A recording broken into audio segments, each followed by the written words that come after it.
ஒரு ப்ரொமோஷனுக்கு 10,000 5,000 20,000 எத்தனை பேர் சம்பாதிச்சிட முடியும்? ஊர்ல 10 பேர் இருக்காங்க, 10 யூடியூபர்ஸ் இருக்காங்க. ஃபேக்கான ப்ரொமோஷன் குடுக்குறாங்க. ஒரு இடத்துல ஃபுட் நல்லாவே இல்ல. நல்லா இருக்கிறாங்க. ஒண்ணுமே இல்ல.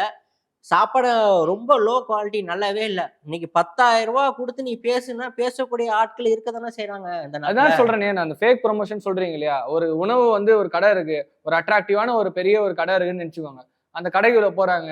வாங்க இங்க வந்து பார்த்தோம். நல்ல டிஷ் இருக்கு. நல்லா சாப்பாடு இருக்கு. அனல் பறக்க சாப்பாடுங்க. ரொம்ப சுவையான சாப்பாடுங்க அப்படின்னு சொல்லிட்டு ஒரு வீடியோ போடுறாங்க.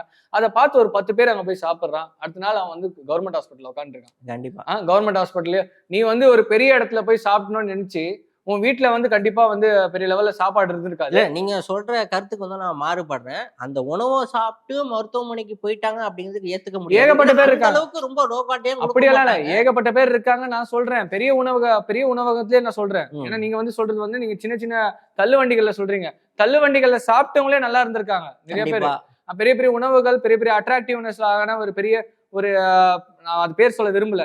வேசர்பாடியில ஒரு பெரிய உணவகம் அது. அந்த இடத்துல வந்து ஒரு பெரிய பிரான்சைஸ், ஒரு இன்டர்நேஷனலான பிரான்சைஸ். ஒரு பையன் போய் சாப்பிடுறான். சாப்பிட்டு வந்தவொடனே வீட்ல வந்து இறந்து போறான்.